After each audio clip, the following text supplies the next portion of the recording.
प्रसंग में वर्णन किए। श्री कौशल्या जी श्री सीता जी की सुकुमारता को वर्णन कर रही हैं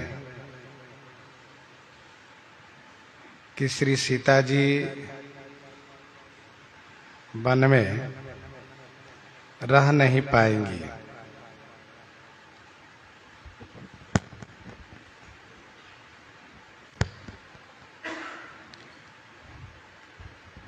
अगल बगल तूफान बना।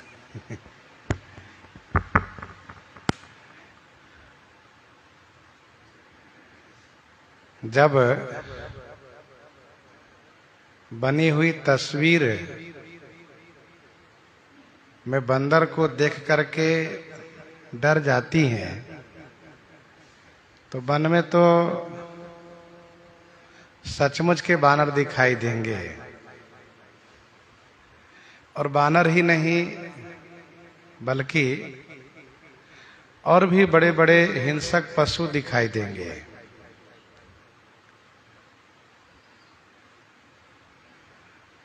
जो हंसनी मानसरोवर के कमल वन में रहने वाली हो, मोती चुगने वाली हो, वह हंसनी डाबर में नहीं रह सकती। डाबर माने गड्ढा में नहीं रह सकती है। अस विचारी जस आयसु होई, मैं सिख देऊं जानकी ही सोई। अस विचारी जस आयसु होई। माता श्री कौशल्या जी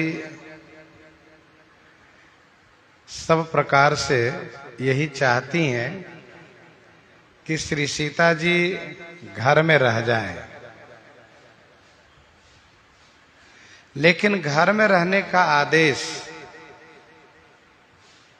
राम जी ही दें और मैं घर में रहने के लिए शिक्षा दूं।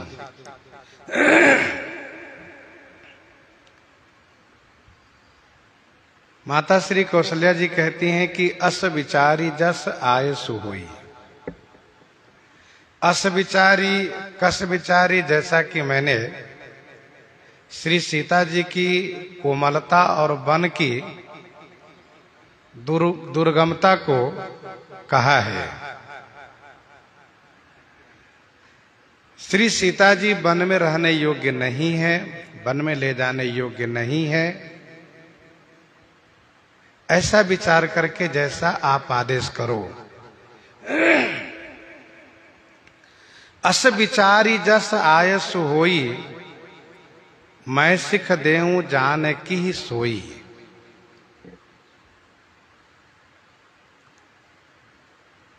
धर्म मर्यादा है कि आदेश पति ही करें, इसलिए माता जी कहती हैं कि आप आदेश करो। कल भी हम लोग चर्चा कर रहे थे, विचार तब किया जाता है जब सामने दो बातें खड़ी हो।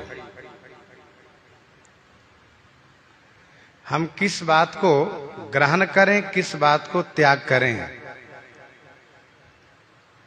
उस पर विचार किया जाता है। जब एक ही बात हो सब प्रकार से, तो वहां पर विचार करने की कोई बात ही नहीं रह जाती है। यहां पर माता जी ने यह देखा है कि श्री सीता जी वन जाने को तैयार हैं, वन जाना चाहती हैं। एक पक्ष ये है कि स्त्री का धर्म है कि वह पति के साथ रहें, पति के साथ दें, दूसरा पक्ष ये है कि वन बड़ा दुर्गम है और श्री सीता जी बहुत कोमल हैं, ये वन में रहेंगी कैसे। इसलिए मां ने कहा कि आप विचार करो रघुनंदन, और आप जैसा आदेश करो वही मैं सिखावन बहू को दूं। परंतु जौसिय भवन रहई कह अम्बा, मोहि कहाँ होई बहुत अवलंबा। जौसिय भवन रहई कह अम्बा। अम्बा कह, माता जी कह रही हैं कि जौसिय भवन रह, यदि श्री सीता जी भवन में रहती हैं तो मोहि कहाँ होई बहुत अवलंबा। मोहि कहाँ होई बहुत अवलंबा, मुझे बहुत अवलंब मिलेगा, बहुत सहारा मिल जाएगा।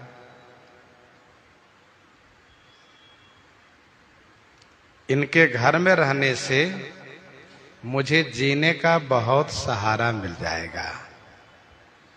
जहां कि कोई भी सहारा नहीं है, कोई भी अवलंब नहीं है, वहीं बहू के रह जाने से मुझे सब प्रकार से सहारा मिल जाएगा।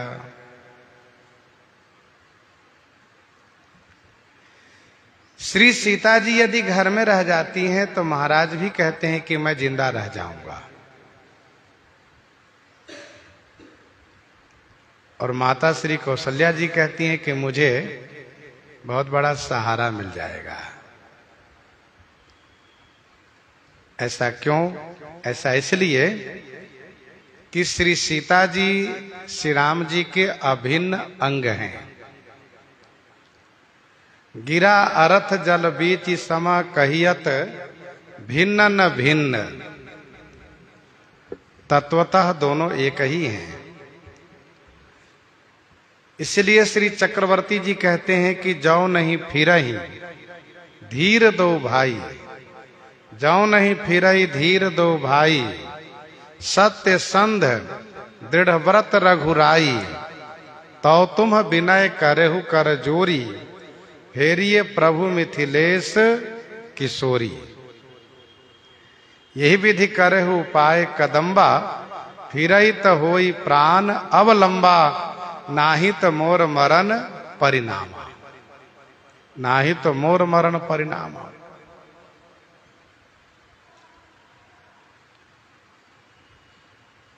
तो मोहि कहाँ होई बहुत अवलंबा, मुझे जीने के लिए बहुत सहारा मिल जाएगा।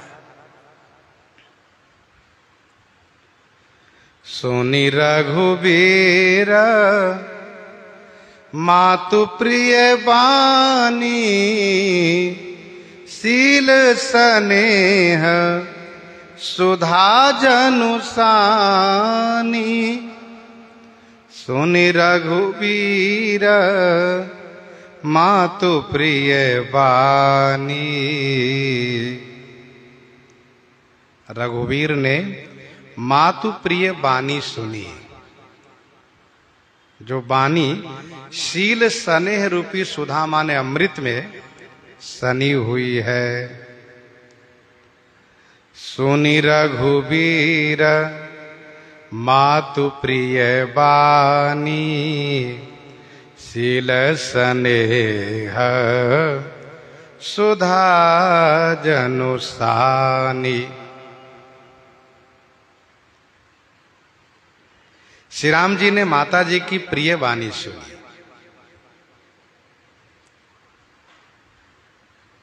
जो शील स्नेह रूपी अमृत से युक्त है। माता जी की सभी वाणी प्रिय है, शील स्नेह से युक्त है। शील, माता श्री कौशल्या जी की वाणी में शील यह है कि अस विचारी जस आयस होई, मैं सिख देव जान की ही सोई। अस विचारी जस आयस होई, मैं सिख देव जान की ही सोई। जैसा आदेश करोगे वैसी शिक्षा मैं दूंगी, ये सील है। अर्थात माता जी चाहें तो स्वयं आदेश दे सकती हैं, लेकिन इन्होंने आदेश श्री राम जी पर रखा, श्री राम जी पर छोड़ा। स्नेह, स्नेह क्या है? कहा जो सिय भवन रहई कह अम्बा, मोहि कह होई बहुत अवलंबा। ये वाणी स्नेह युक्त है। कही प्रिय वचन विवेकमय, किन्ह मातु परितोष। लगे प्रबोधन जानकी, प्रगति विपिन गुण दोष। प्रगति विपिन गुण दोष। कही प्रिय वचन विवेकमय, किन्ह मातु परितोष। श्री राम जी विवेकमय प्रिय वचन कह करके माता श्री कौशल्या जी को परितोष किए, अर्थात सांत्वना दिए, समझाए। और विपिन गुण दोष प्रगति जानकी ही प्रबोधन लगे। विपिन माने बन के, गुण और दोष को प्रकट करके, गुण और दोष को वर्णन करते हुए श्री जानकी जी को प्रबोधन लगे। प्रबोधन माने समझाने लगे। कही प्रिय वचन विवेकमय। श्री राम जी ज्ञानमय वचन, प्रिय वचन कह करके मां को संतुष्ट किए। प्रभु ने कहा, माता जी आपको अलौकिक ज्ञान प्राप्त है। आप तो भली भांति जानती हैं कि जन्म मरण सब दुख सुख भोगा, जन्म मरण सब दुख सुख भोगा, हानि लाभ प्रिय मिलन वियोगा। काल कर्म बस हो ही गोसाई, बरबस राति दिवस की नाई। संयोग वियोग ये होता ही है जीवन में। हानि लाभ होता है, दुख सुख होता है, अच्छा बुरा होता है।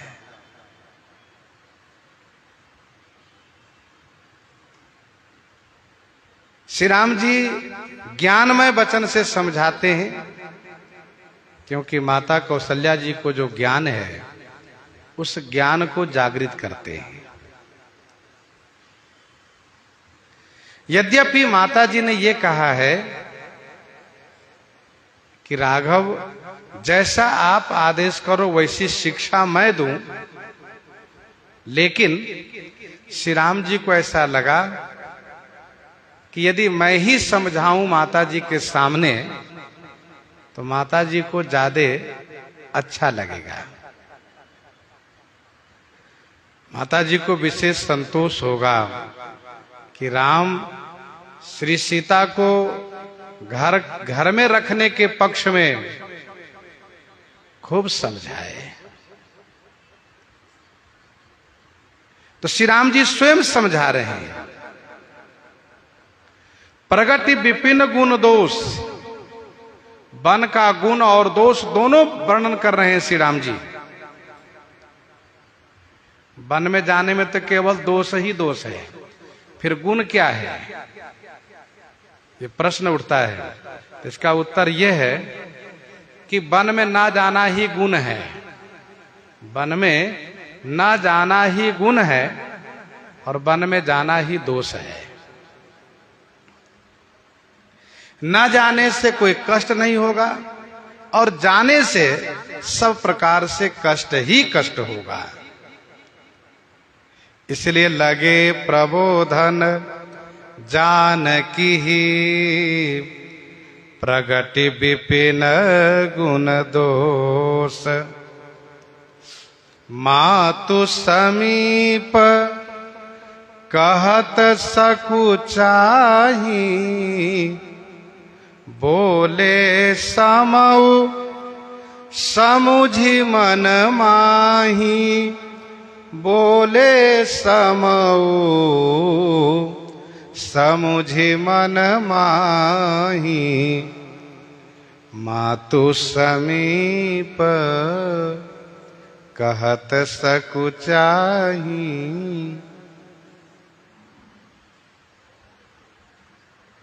माता जी के पास में कहने में श्री राम जी संकोच कर रहे हैं, फिर भी मन माही समौ समुझी बोले। मन में समय को समझ करके कहना शुरू किए। अब आप जरा सोचिए, संकोच माताओं में होता है, महिलाओं में होता है, होना भी चाहिए। श्री राम जी पुरुष हैं, श्री राम जी को क्यों संकोच लग रहा है? तो इसका समाधान यह है कि श्री राम जी का स्वभाव बड़ा संकोची है। श्री राम जी बड़े संकोची स्वभाव के हैं। शील सराही सभा सब सोची, कहूँ न राम सम स्वामी संकोची। बड़े संकोच स्वभाव के हैं। विवाह के 12 वर्ष हो चुके हैं, आज तक माता जी के सामने में श्री सीता जी से कोई बात नहीं किए हैं। लेकिन आज समय ऐसा है। कैसा समय? तो जिसको कहते हैं ना कि आपत्ति काले मर्यादा नास्ती। वनवास में जाने का समय है। श्री सीता जी साथ चलने को तैयार हैं। माता श्री कौशल्या जी की बड़ी इच्छा है कि श्री सीता जी घर में रह जाएं। तो शिक्षा देने का समय है, समझाने का समय है। इसलिए मन में समय को समझ करके श्री राम जी बोलना प्रारंभ किए। मातु समीप कहत सकुचाही बोले समौ समुझी मन माही।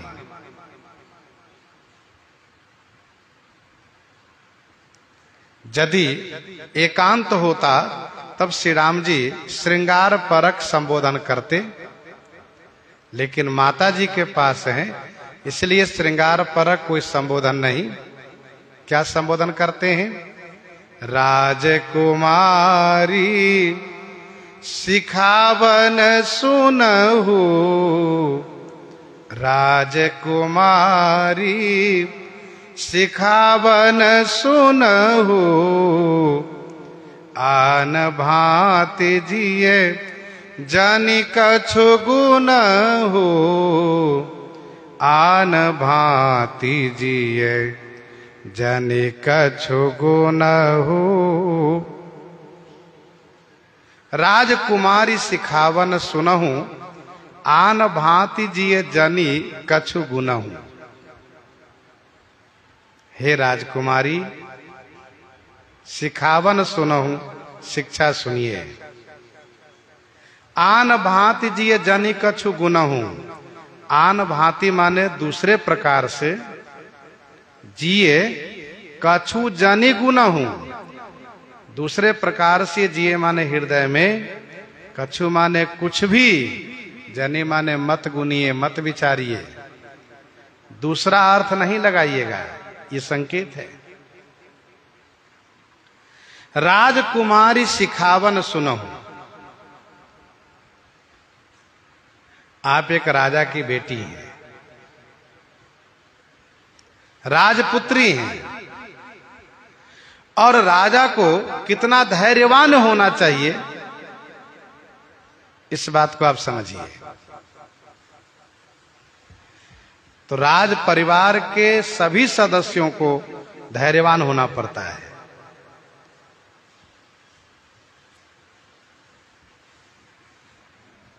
मैं आपको जो सिखावन दे रहा हूं उसका अर्थ दूसरा नहीं निकालिएगा।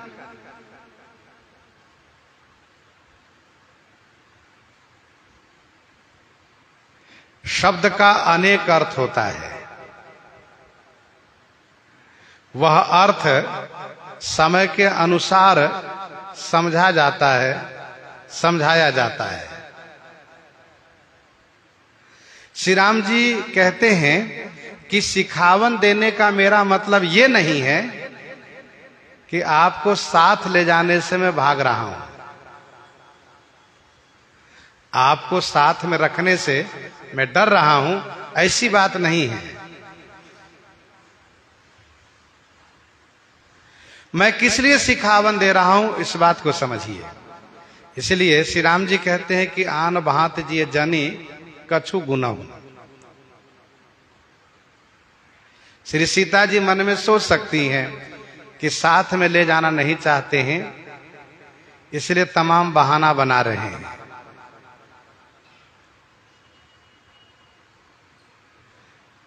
राजकुमारी सिखावन सुनहु आन भांति जिए जनी कछु गुनहु।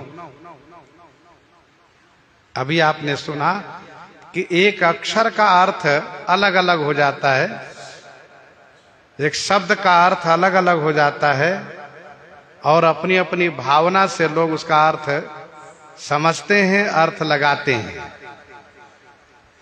कहने वाले कुछ और अभिप्राय से कहते हैं, समझने वाले वे कुछ और अभिप्राय से समझ लेते हैं, तो शब्द वही रहता है, अर्थ अलग अलग हो जाता है। एक बार की बात है, ब्रह्मा जी महाराज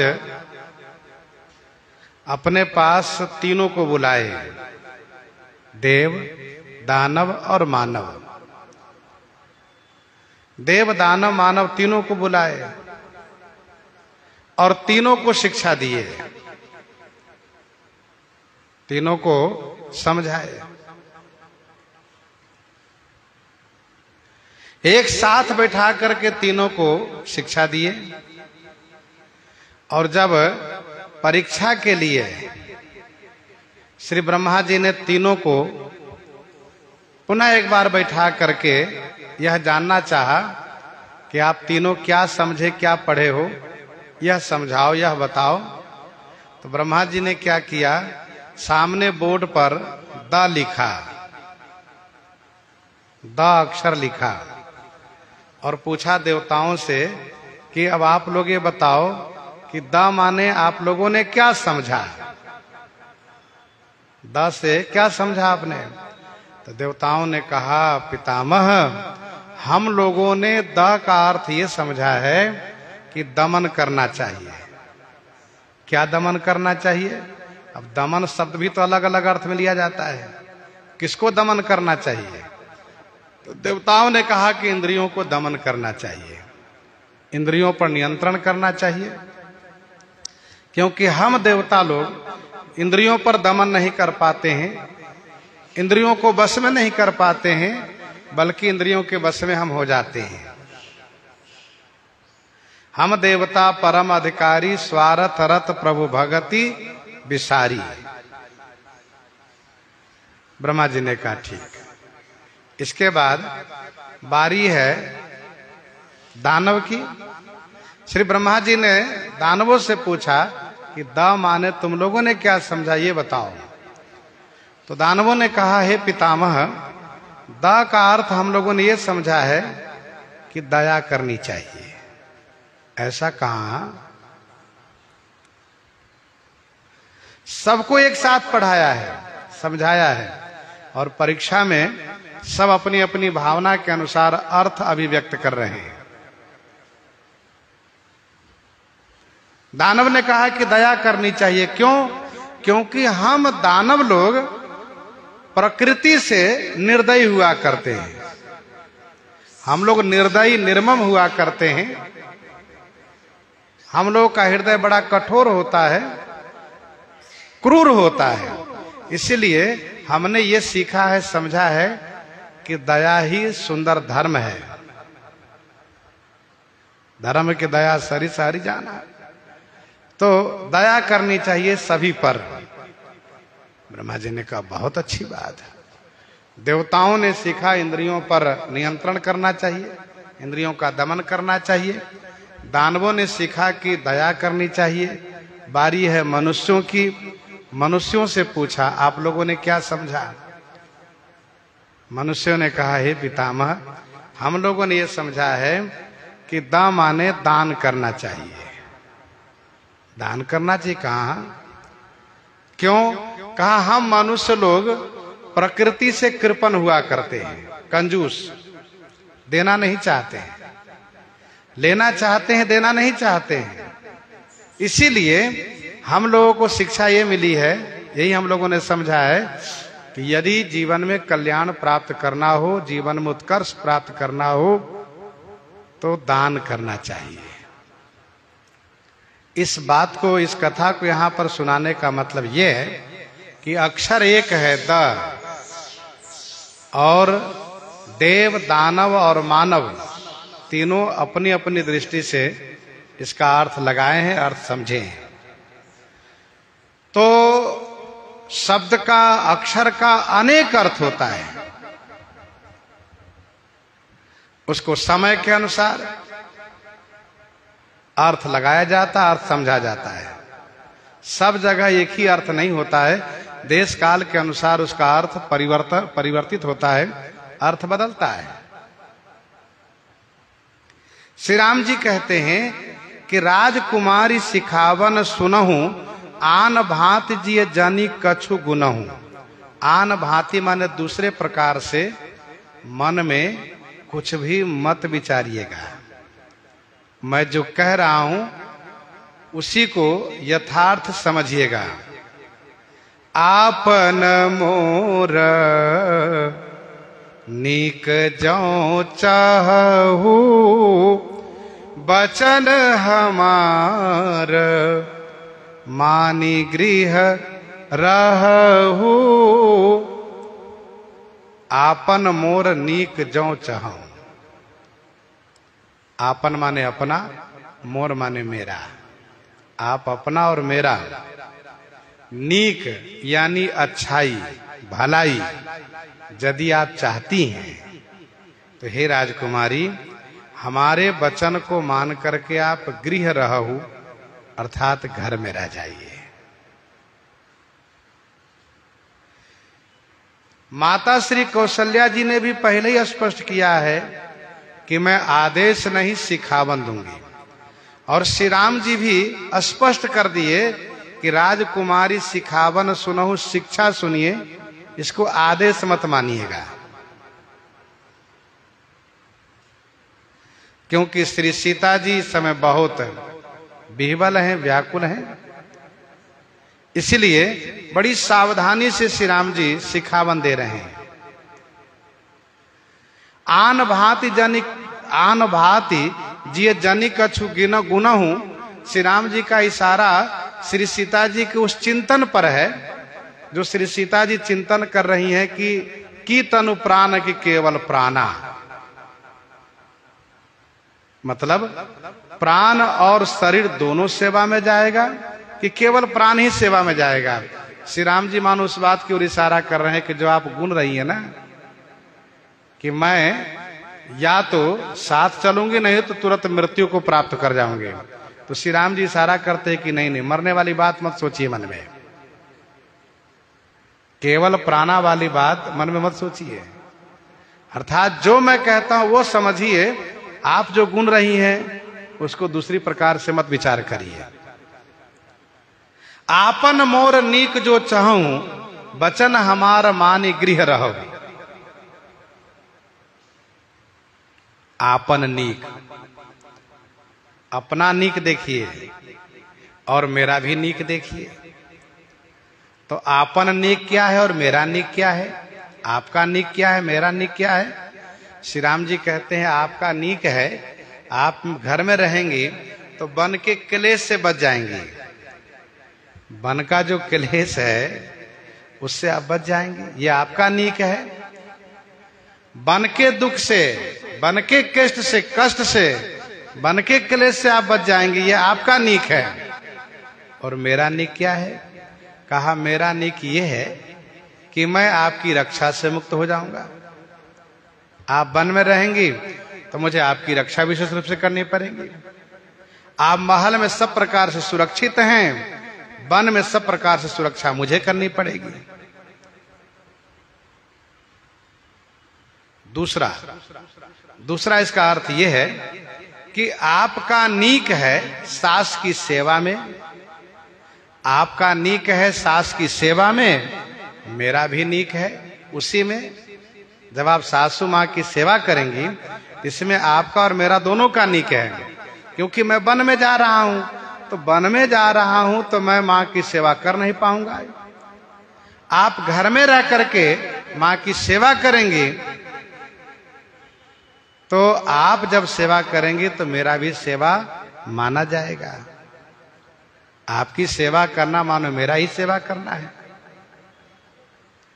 इसीलिए आपन मोर नीक जो चाहूं, तो वचन हमार मानी गृह रहो। हमारा शब्द बहुवचन है। श्री राम जी मोर भी कह सकते थे कि वचन मोर मानी गृह रहो, हमार कह रहे हैं क्योंकि श्री राम जी देख रहे हैं सबकी इच्छा है कि कम से कम श्री सीता जी तो घर में रहें, श्री सीता जी वन को न जाएं। श्री सीता जी की सुकुमारता से सब परिचित हैं, तो सब लोग चाहते हैं श्री सीता जी घर में रहें, और सब लोग ये भी चाहें कि श्री राम जी श्री सीता जी घर में छोड़ दें, साथ में न ले जाएं। अपने तो वन को क्लेश सहने जा ही रहे हैं, साथ साथ श्री सीता जी को भी उसी क्लेश में सम्मिलित कर रहे हैं। तो इसीलिए सरकार कहते हैं कि वचन हमार माने गृह रहो, हमारे वचन को मान करके आप घर में रह जाइए। आय सुमोर सासु सेवकाई, सब विधि भामिनी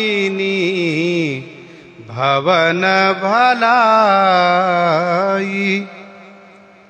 आय सुमोर सासु सेवकाई,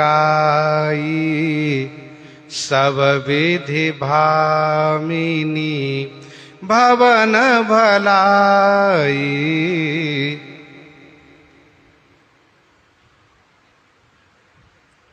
हे भामिनी, मेरी आज्ञा है कि आप सास की सेवा करें। आय सुमोर सासु सेवकाई, मेरी आज्ञा है कि आप सासू माँ की सेवा करें।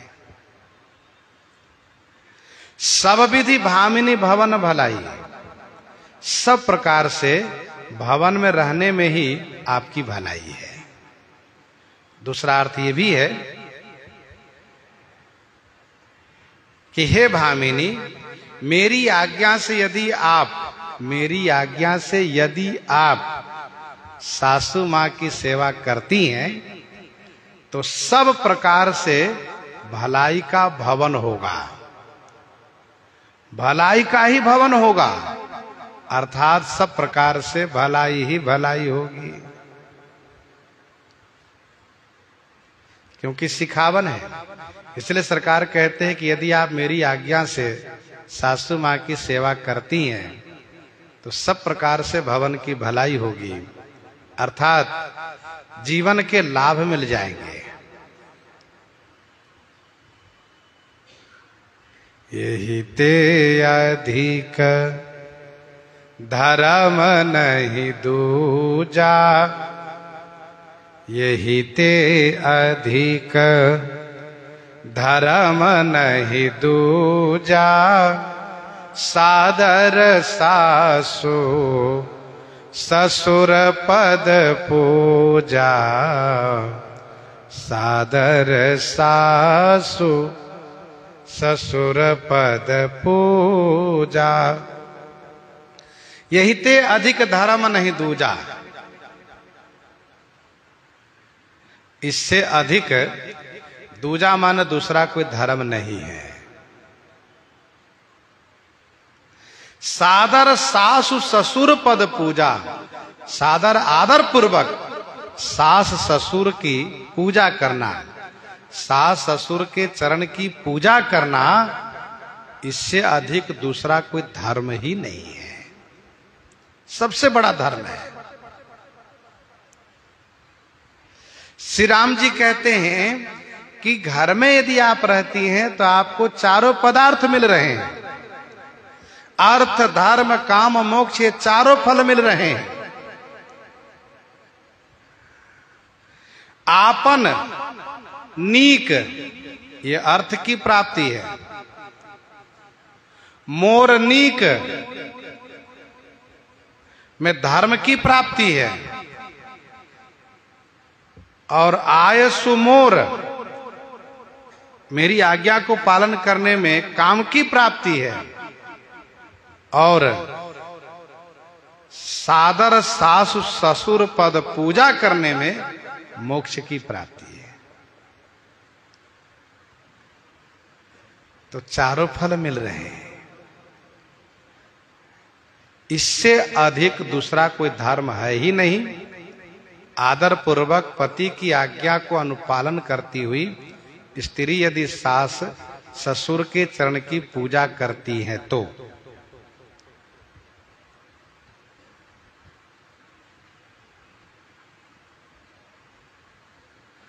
सासु ससुर गुरु पूजा करे हो, सासु ससुर गुरु पूजा करे हो, पति रुख लखी आयसु अनुसरे हो।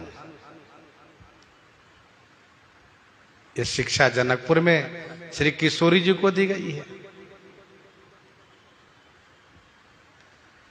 तो पति की आज्ञा मान करके, पति की आज्ञा में रह करके सास ससुर के चरण की पूजा करना, उनकी सेवा करना, ये सबसे बड़ा धर्म है। पुत्र का धर्म है कि माता पिता की सेवा करें। यदि वह घर के बाहर का कार्य कर रहा हो, बाहर की व्यवस्था को देख रहा हो, तो उनकी पत्नी का यह धर्म बनता है कि वह सास ससुर की सेवा करें। सास ससुर की सेवा करने से उनकी प्रसन्नता प्राप्त होती है, वे खुश होते हैं दोनों, तो पुण्य प्राप्त होता है।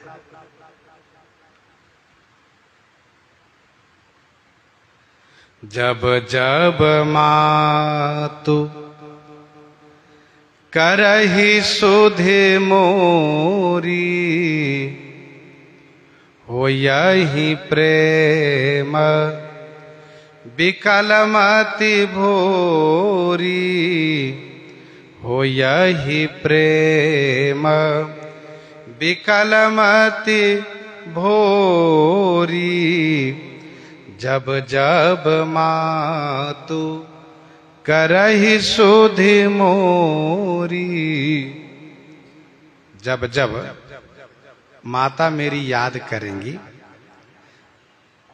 जब जब माता जी मोरी सुधि करही माने मेरी याद करेंगी, तब तब प्रेम में विकल होकर के, व्याकुल होकर के उनकी बुद्धि भोरी हुई है। भोरी माने पागल सी हो जाएगी।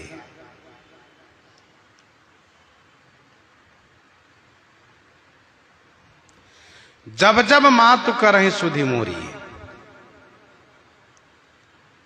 श्री राम जी माता जी के सामने कह रहे हैं, हे राजकुमारी, मेरी माता मुझे याद करेंगी तो प्रेम में व्याकुल होकर के पागल सी हो जाएंगी। गीतावली अयोध्या कांड में 51 से लेकर के 56 तक 5 पद में वहां पढ़ना चाहिए। श्री कौशल्या जी किस प्रकार से व्याकुल हो जाती है। मायरी मोही को समझावे, जब जब भवन बिलोकति सुनो, जननी निरखति बाण धनुया। तो माता श्री कौशल्या जी बहुत बेहबल हो जाती है।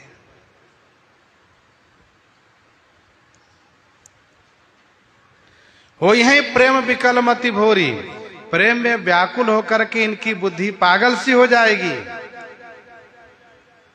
तो तब तब तुम कही कथा पुरानी, तब तब तुम कही कथा पुरानी, सुंदरी समुझा यहु मृदुबानी,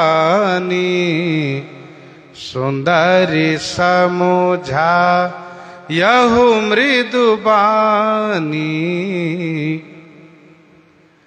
तब तब तुम कही कथा पुरानी, सुंदरी समझा यहु मृदुबानी।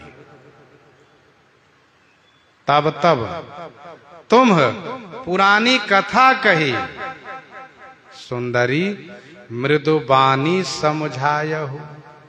हे सुंदरी, मृदुबानी माने कोमल वाणी से समझाइएगा। सरकार कहते हैं, हे सुंदरी, तब तब आप पुरानी कथा कह कह करके, अर्थात पौराणिक कथा कह कह करके, विभिन्न दृष्टांत दे करके कोमल वाणी से माता जी को समझाइएगा।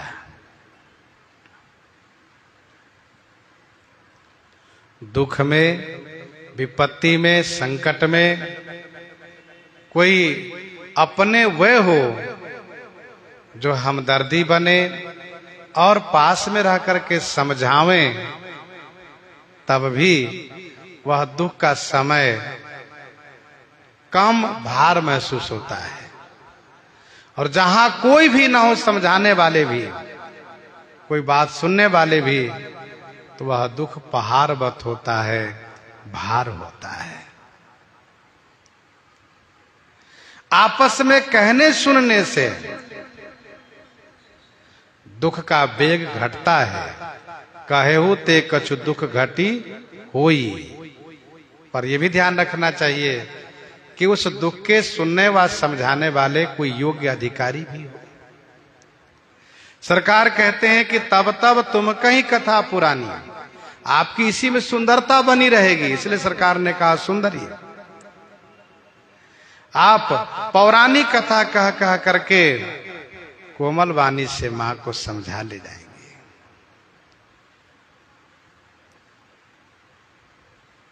एक बात और स्पष्ट कर दूं, आपको घर में रखने के लिए, घर में रहने के लिए मैं इसीलिए कह रहा हूं, और कोई कारण नहीं है। कहूं स्वभाव सपथ सत मोही, सुमुखी मातो हित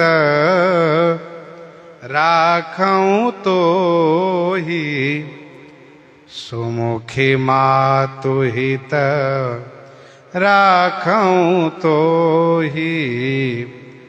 कहूं स्वभाव सपथ सत मोही। मैं स्वभाव से कह रहा हूं, स्वाभाविक कह रहा हूं।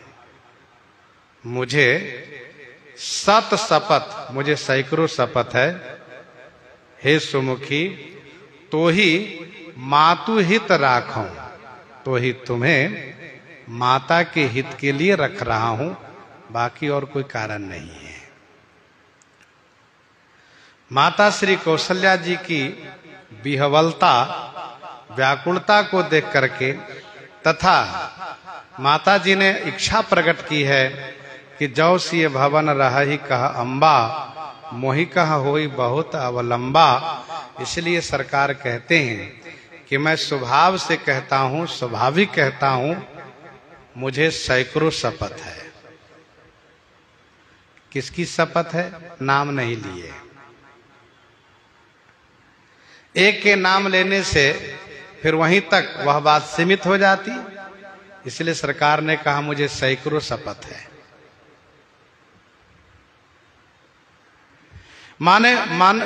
अर्थ इसका यह है, सरकार कहना चाहते हैं कि मुझे चाहने वाले, मुझे प्रेम करने वाले सबकी शपथ है। मुझे सबकी शपथ है, सैकड़ों शपथ है। मैं कोई बहाना नहीं कर रहा हूं, कोई बात बनाना नहीं चाह रहा हूं। मैं स्वाभाविक रूप से कह रहा हूं कि हे सुमुखी, मैं माता के हित के लिए ही आपको रख रहा हूं। आपकी सुंदरता, आप जो सुमुखी हैं, ये माता जी के समझाने में बहुत मदद करेगी। आपकी सुमुखी होना, आपकी सुंदरता, ये माता जी को समझाएंगे, सुंदर मुख से आप समझाएंगे। गुरु श्रुति सम्मत धर्म फल पाइए बिनहि कलेश।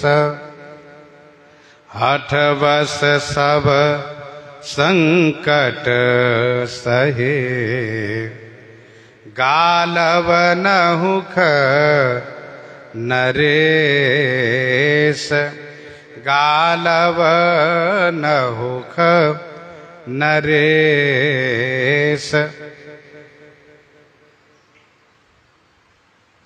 गुरु श्रुति सम्मत, गुरुजी और श्रुति वेद से सम्मत धर्म का फल बिना ही क्लेश पाइए, बिना क्लेश के प्राप्त किया जा सकता है। कैसे? तो गुरुजनों की आज्ञा मान लेने से। गुरुजी और वेद द्वारा सम्मत अर्थात दोनों द्वारा अनुमोदित धर्म का फल बिना क्लेश के पाया जा सकता है। हठ करने से केवल कष्ट ही कष्ट हाथ लगेगा। हठवश सब संकट सहे, गालव नहुख नरेश। हठ के बस होने से गालव मुनि और नहुख राजा सब संकट सहे। बहुत कष्ट उन दोनों को सहना पड़ा, खूब कष्ट सहे। सरकार आगे स्पष्ट करेंगे कि आप यदि हठ करेंगी तो इस बात को आप भी जाने रहिए कि आपको भी कष्ट सहना पड़ेगा, कष्ट आपको भी सहना पड़ेगा। गुरु श्रुति सम्मत धर्म फल पाइए बिनहि कलेश। कहने का भाव यह है कि मार्ग वह होना चाहिए जो गुरु जी द्वारा और वेद द्वारा अनुमोदित हो। जही मार्ग श्रुति साधु बतावे, तेहि पथ चलत सदा सुख पावे। तो गुरु जी द्वारा और वेद द्वारा अनुमोदित मार्ग हो, वह कल्याणकारी होता है। बिना क्लेश के धर्म फल प्राप्त किया जा सकता है। इसका भाव यह है कि धर्म फल पाने के लिए बहुत क्लेश सहना पड़ता है।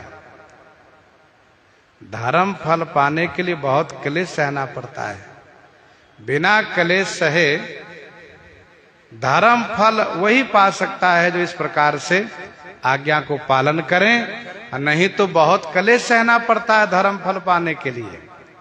शिवी दधीच हरिश्चंद्र नरेशा, सहे धर्म हित कोटि क्लेशा। धर्म के वास्ते इन सबको अनंत क्लेश सहना पड़ा, बहुत दुख सहना पड़ा, तब जाकर के धर्मात्माओं में नाम हुआ। लेकिन आप बिना क्लेश को धर्म फल पा जाएंगे। साथ साथ यदि आप हठ करेंगी तो फिर हठ का परिणाम दुख होता है। उदाहरण दिए श्री राम जी, गालव नहुख नरेश, हठवश सब संकट से। अर्थात गुरु और श्रुति के सम्मत का जो धर्म है उसका फल है स्वर्ग। वह बिना क्लेश के ही प्राप्त किया जा सकता है। इस संदर्भ में श्री किशोरी जी आगे कहेंगे कि मुझे आपके बिना कोई धर्म फल चाहिए ही नहीं। तुम बिनु रघुकुल कुमुद विधु सुरपुर नरक समान, मुझे नहीं चाहिए।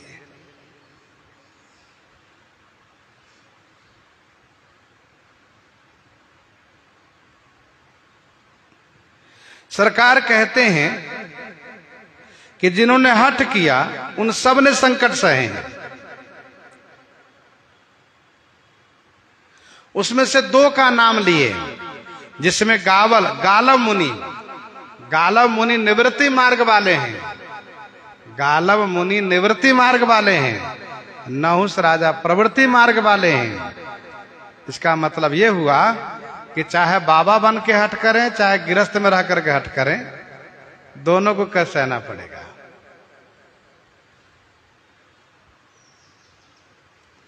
गालव को तो उसी शरीर में कष्ट सहना पड़ा, लेकिन नहुस को दूसरे शरीर में कष्ट सहना पड़ा। गालव को इसी शरीर में कष्ट सहना पड़ा और नहुस को दूसरे शरीर में कष्ट सहना पड़ा। इसका मतलब क्या है? इसका मतलब श्री राम जी का इशारा यह है कि आपको दोनों शरीर में कष्ट सहना पड़ेगा। 13 वर्ष तक श्री किशोरी जी श्री राम जी के साथ रह करके इसी शरीर से कष्ट सही है।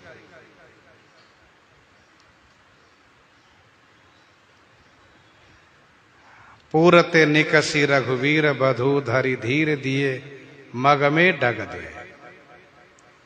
क्या दशा हुई किशोरी जी की। तुरंत बाल पर पसीने आ गए, ओठ सूख गए। घबरा करके पूछती हैं कि स्वामी और कहां तक चलेंगे आप? तो श्री राम जी तुरंत विह्वल हो जाते हैं कि अभी तो 4 कदम चली है, आज इनकी ऐसी दशा है।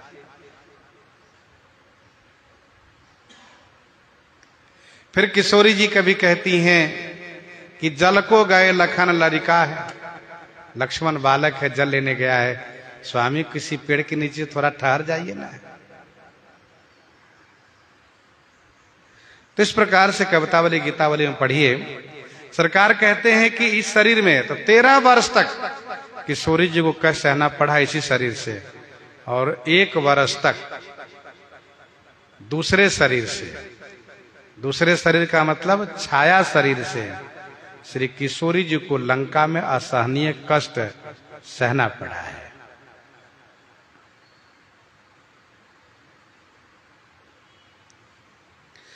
सरकार कहते हैं कि इन कष्ट से आप बचिए, वन में कोई सुख नहीं है, दुख ही दुख है।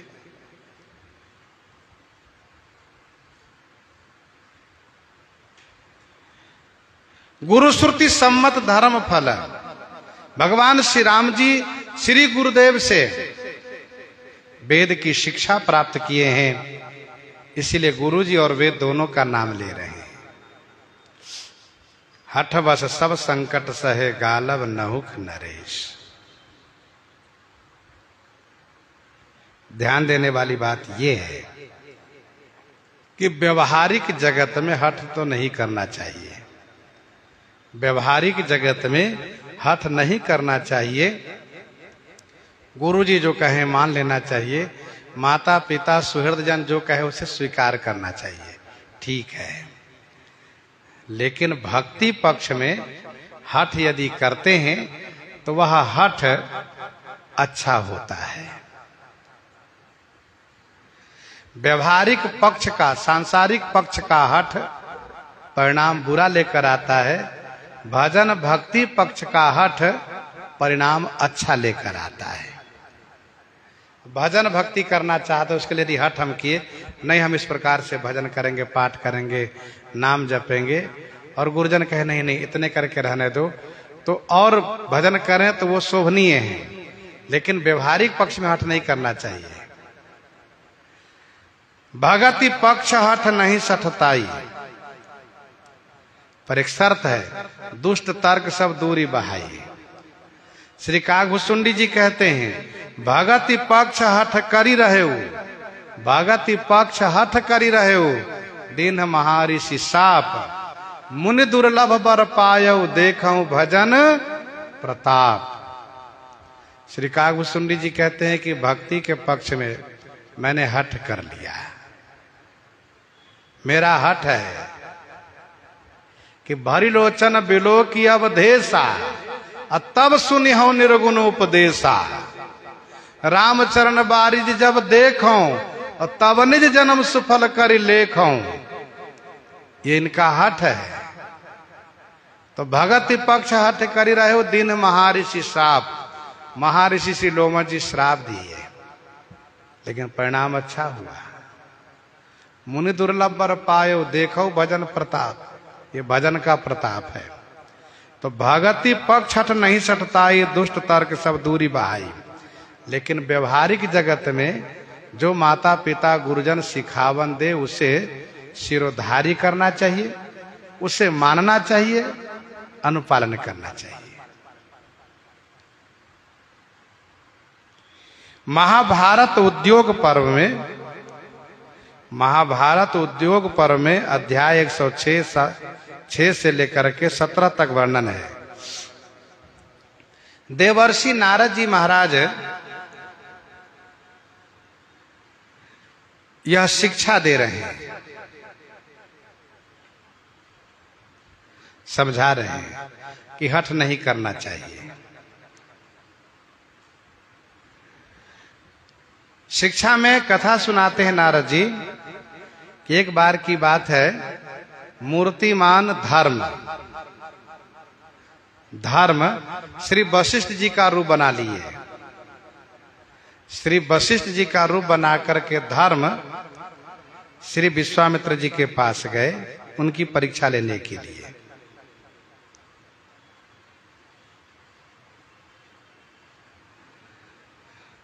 विश्वामित्र जी महाराज 100 वर्ष से एक पांव पर खड़े रह करके तपस्या किए हैं, बड़ी तपस्या किए हैं। तो श्री विश्वामित्र जी की तपस्या का आज समापन है, आज प्रसाद पाना चाहते हैं। श्री विश्वामित्र जी महाराज जो घोर तपस्या किए हैं सैकड़ों वर्ष से, उस तपस्या का समापन है, प्रसाद पाना चाहते हैं। तो प्रसाद बना के तैयार किए हैं, पाने की तैयारी में है कि श्री वशिष्ठ जी के रूप में धर्म आ गए। और जैसे इन्होंने आवाज लगाई भगवान के नाम लेकर के, श्री सीताराम श्री सीताराम, महर्षि विश्वामित्र जी बाहर आए और उनको सम्मान किया, स्वागत किया। तो पूछा कि मैं आपकी क्या सेवा करूं? तो श्री वशिष्ठ जी ने कहा, मुझे आपके यहां प्रसाद पाना है। कहा ठीक है, अभी मैं प्रसाद तैयार करता हूं आपके लिए। और जैसे ही प्रसाद थाल में तैयार किए, तब तक धर्म रूप यानी श्री वशिष्ठ रूप में श्री धर्म कहीं और पा लिए। श्री वशिष्ठ रूपधारी धर्म कहीं और पा लिए, और पा करके इनसे कहा कि देखो आप भोजन लिए खड़े रहो, मैं भोजन कर चुका हूं। जब तक कि मैं दोबारा आकर के आपसे भोजन नहीं करूंगा, तब तक लिए खड़े रहो आप। अब इतना कह करके वे चले गए। विश्वामित्र जी महाराज थाल में भोजन लिए हैं। अच्छा, धर्म भी परीक्षा लिए तो किनका वेश बना करके? श्री वशिष्ठ जी का वेश बना करके।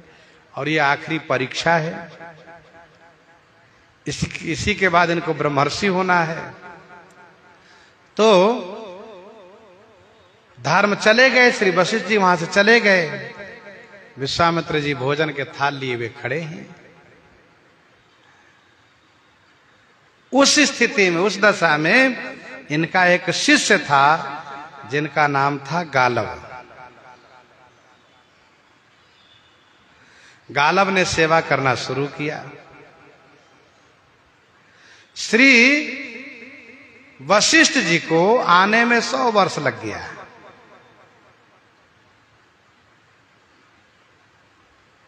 जो वशिष्ठ रूपधारी श्री धर्म है, उनको आने में 100 वर्ष लग गया। तब तक महर्षि विश्वामित्र जी अच्छा ये तपस्वी हैं, ऐसा नहीं कि भोजन बना हुआ खराब हो गया, सो नहीं, प्रसाद वैसे लिए हैं, वही प्रसाद लिए खड़े हैं, सारी सेवा गालव कर रहे हैं। 100 वर्ष के बाद आए और प्रसाद ग्रहण किए, प्रसाद पाए, बहुत प्रसन्नता प्रकट किए और श्री विश्वामित्र जी को ब्रह्मर्षि कह करके प्रस्थान किए। अब आप आज से ब्रह्मर्षि हो गए।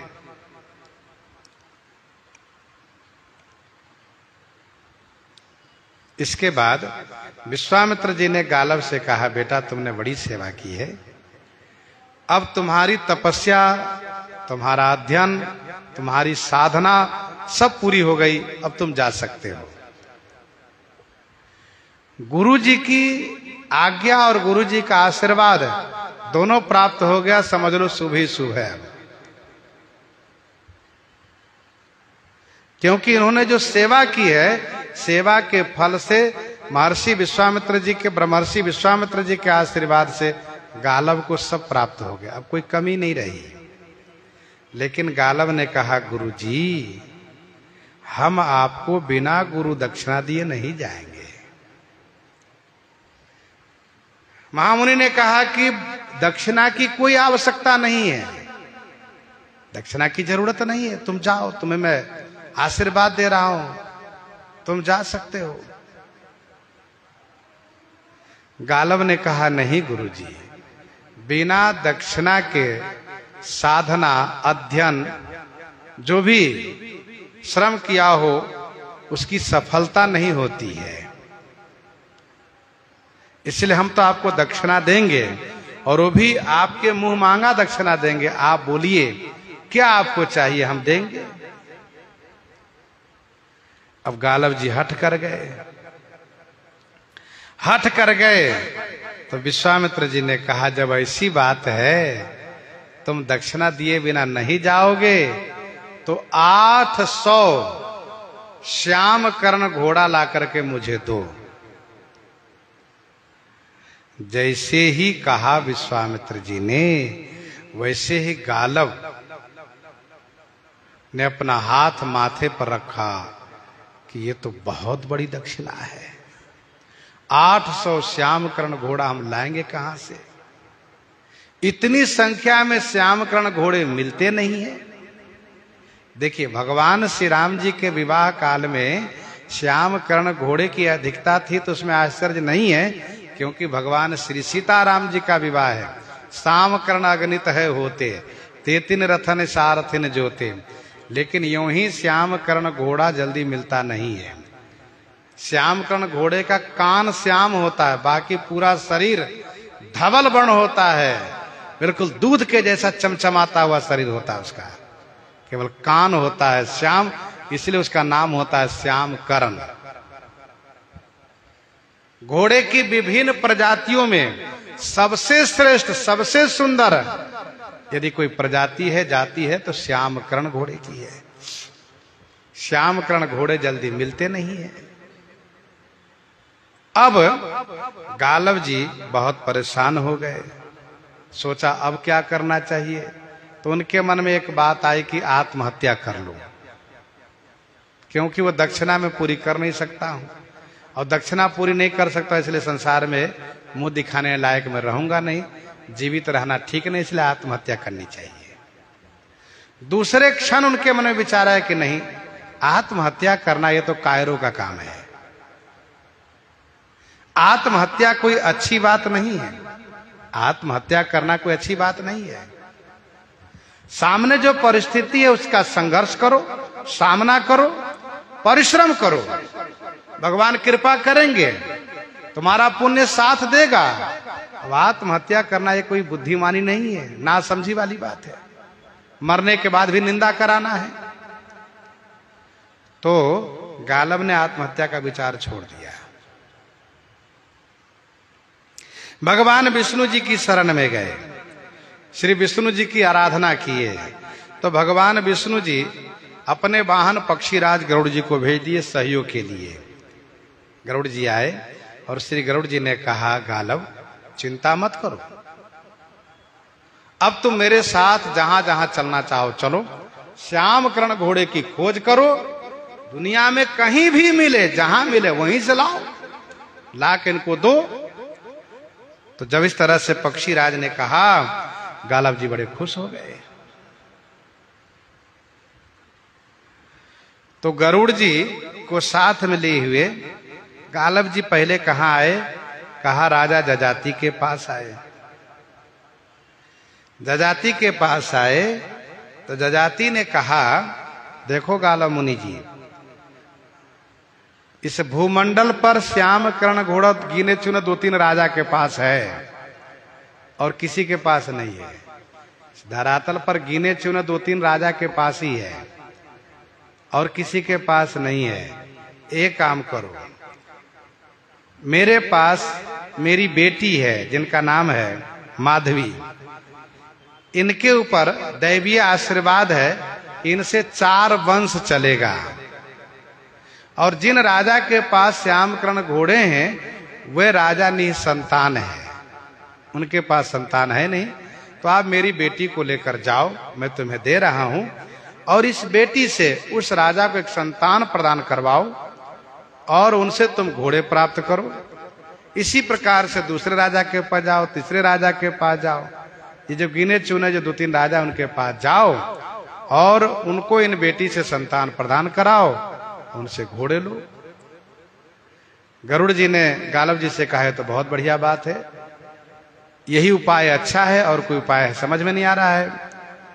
तो गालब जी जजाति की कन्या माधवी को लेकर के चलते हैं और इसके बाद पहुंचते हैं अयोध्या जी में आते हैं। इक्ष्वाकु वंशीय राजा हर्यश्व, इक्ष्वाकु वंशीय राजा, सूर्यवंशी राजा हर्यश्व पुत्र की कामना से तपस्या कर रहे हैं, पुत्र की प्राप्ति हुई नहीं है। तो गरुड़ जी के कहने पर इनके पास आए और इनको सारी बातें बताए। माधवी नाम की कन्या से हर्यश्व एक पुत्र प्राप्त करते हैं और उसके बदले में इनके पास 200 की संख्या में श्याम कर्ण घोड़े थे। वो 200 श्याम कर्ण घोड़े गालब मुनि को दे दिए। 200 यहां प्राप्त हुआ। इसी क्रम में काशी राज, काशी नरेश दीवोदास, भोजनगर के राजा उसी नर, ये 2 राजा और हैं जिनके पास 200 की संख्या में श्याम कर्ण घोड़े हैं। तो काशी नरेश दीवोदास, भोजनगर के नरेश उसी नर, इन दोनों के पास आए और इन दोनों को एक संतान प्रदान कराए माधवी नामी कन्या से और 200 घोड़े प्राप्त किए।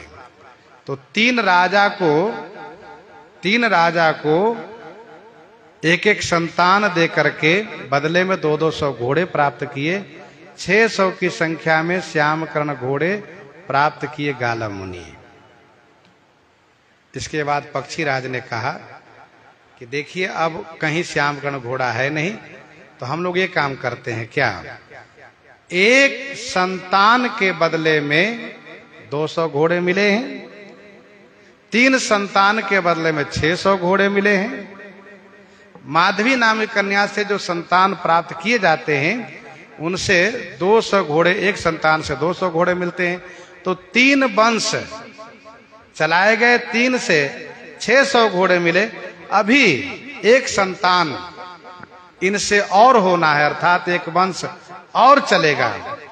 अब श्याम कर्ण घोड़े नहीं है तो उसके बदले में माधवी नाम की कन्या को ही और 600 घोड़े को महर्षि विश्वामित्र जी को समर्पित कर देना चाहिए।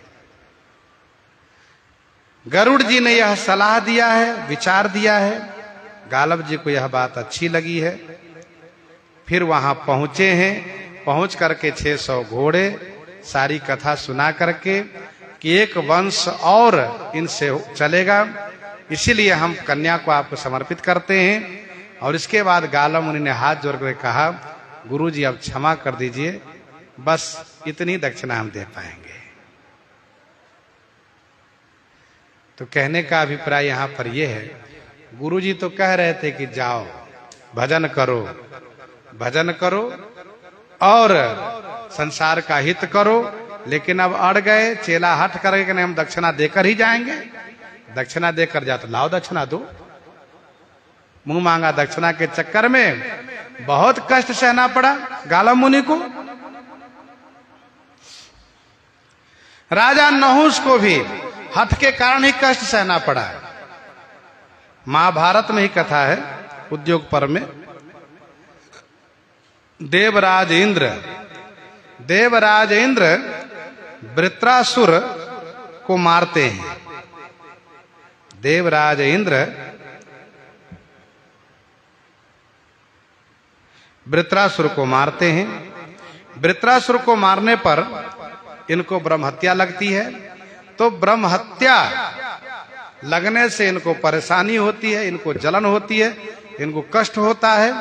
तो ब्रह्म हत्या जन्य कलेश से बचने के लिए देवराज इंद्र मान सरोवर में जाकर के छुप जाते हैं।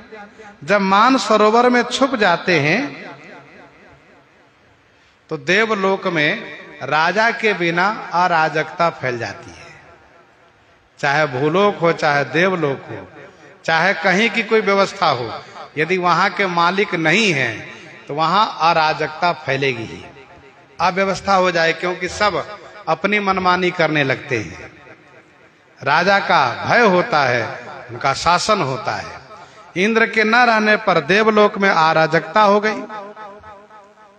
उस अराजकता को देखते हुए देवताओं ने, ऋषियों ने एक विचार किया कि तब तक, जब तक कि इंद्र नहीं आते हैं, तब तक के लिए किसी को इंद्र पद पर प्रतिष्ठित किया जाना चाहिए। तो किसी को इंद्र पद पर प्रतिष्ठित किया जाना चाहिए, तो किसको किया जाए? तो उस समय सबसे बड़े पुण्यवान, सबसे अधिक धर्मात्मा, सुकृतिवान राजा नहुस थे। सबने मिलकर के एक मत होकर के राजा नहुस को इंद्र पद पर अभिषिक्त किया, इंद्र बनाया। और इंद्र बनाए जैसे सब देवता लोग और सब ऋषि लोग उन्हें प्रतिष्ठित किए, तो सबका तेज उनमें समाहित हो गया। और सबका तेज समाहित हो गया, इंद्र हो गए, ये नहुस हो गए सबसे अधिक बलवान। गोस्वामी जी ने गीतावली में लिखा है, नृप नहुस ज्यों सबके बिलोकत बुद्धि बल बरबस हरे। शिव धनुष के संदर्भ में गोस्वामी जी ने लिखा है कि शिव धनुष को जो राजा देखते हैं उनका बल कर्षण हो जाता है। नृप नहुस जो सबके बिलोकत बुद्धि बल बरबस हरे। अब सब कमजोर हो गए, राजा नहुस ही बलवान हो गए, सबका तेज उनमें प्रतिष्ठित हो गया। एक दिन नहुस ने इंद्राणी को देखा, सची को देखा, तो उन्होंने आदेश किया कि सची को मेरी सेवा में आनी चाहिए। क्यों? जब यहाँ स्वर्ग का अधिपति मैं हूं, इंद्र मैं हूं, इंद्राणी फिर मुझे क्यों नहीं मिली? जब उनका सब कुछ मुझे मिल गया तो फिर इंद्राणी क्यों नहीं मिली? सची की चाहना उन्होंने कर दी। आदेश जारी किया कि सची मेरी सेवा में आवे। सची घबराई हुई गई गुरु श्री बृहस्पति जी के पास।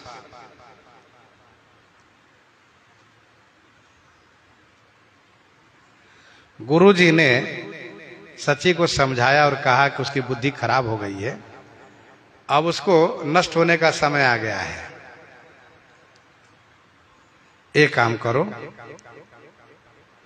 तुम उनसे कहो, क्योंकि अभी इंद्र पद पर है वो और सारा शासन उन्हीं का चल रहा है, तो उनसे तुम कहो कि मुझे कुछ समय मिलना चाहिए, मौका मिलना चाहिए। इतने समय तक मैं अपने पति की खोज करूंगी, जब तक कि मैं अपने पति को खोज कर लूं और मेरे पति जब नहीं मिलेंगे तो मैं आपको स्वीकार कर लूंगी।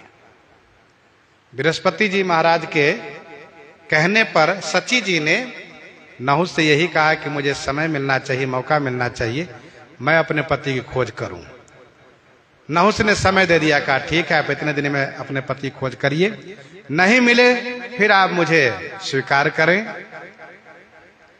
इधर बृहस्पति जी महाराज एक यज्ञ शुरू किए। यज्ञ का उद्देश्य यह है कि इंद्र की प्राप्ति हो और नहुस का विनाश हो। श्री बृहस्पति जी महाराज यज्ञ शुरू किए हैं। यज्ञ का उद्देश्य है कि नहुस का नाश हो, इंद्र की प्राप्ति हो। इधर सची जी ढूंढती हुई अपने पति के पास पहुंची। पति के पास पहुंची, पति से सारी बातें बताई। पति ने कहा, इंद्र ने कहा, देवी तुम ये काम करो, उनसे कहो, नहुष से कहो कि आप नई सवारी पर आइए, फिर मैं आपको स्वीकार करूंगी। नई सवारी का मतलब जिस सवारी का प्रयोग कोई दुनिया में न किया हो, ऐसी सवारी पर आप बैठ कर आइए, फिर मैं आपको स्वीकार कर लूंगी। दुनिया में कौन ऐसी सवारी है जिसका उपयोग कोई न किया हो? कहा नई पालकी हो, और पालकी को उठाने वाले जितने ऋषि मंडली है, ऋषि मंडली है, ये ऋषि लोग आज तक किसी की सवारी नहीं उठाए हैं, पालकी नहीं उठाए हैं, ये ऋषि लोग उठावे पालकी। सची ने कहा, नहुष ने मान लिया, पालकी तैयार करवाया, बैठा और ऋषियों से पालकी उठवा लिया। अब ऋषि लोग कभी पालकी नहीं उठाए, पालकी उठा करके चले तो स्वाभाविक है कि परेशानी हो। थक गए तो पालकी नीचे रख दिए। इसी पर नहुष नाराज हुआ और नाराज होकर के अगस्त्य जी से कहा सुनी शुरू कर दिया। श्री अगस्त्य जी उनको समझाने लगे, पर वो मान नहीं रहा है। बात ही बात बढ़ती चली गई, बात ही बात का रस बढ़ी आई। नहुष ने श्री अगस्त्य जी के ऊपर पद प्रहार कर दिया। अब तो अगस्त्य जी महाराज का क्रोध इतना बढ़ा, अगस्त्य जी ने कहा कि तुम सब सीमा पार कर गए, अब तुम नहीं बच पाओगे। तुम ऋषियों द्वारा पालकी उठा करके सची से मिलना चाहते हो, मैं तुम्हें श्राप देता हूं, इसी क्षण तुम सांप बन जाओ, सर्प।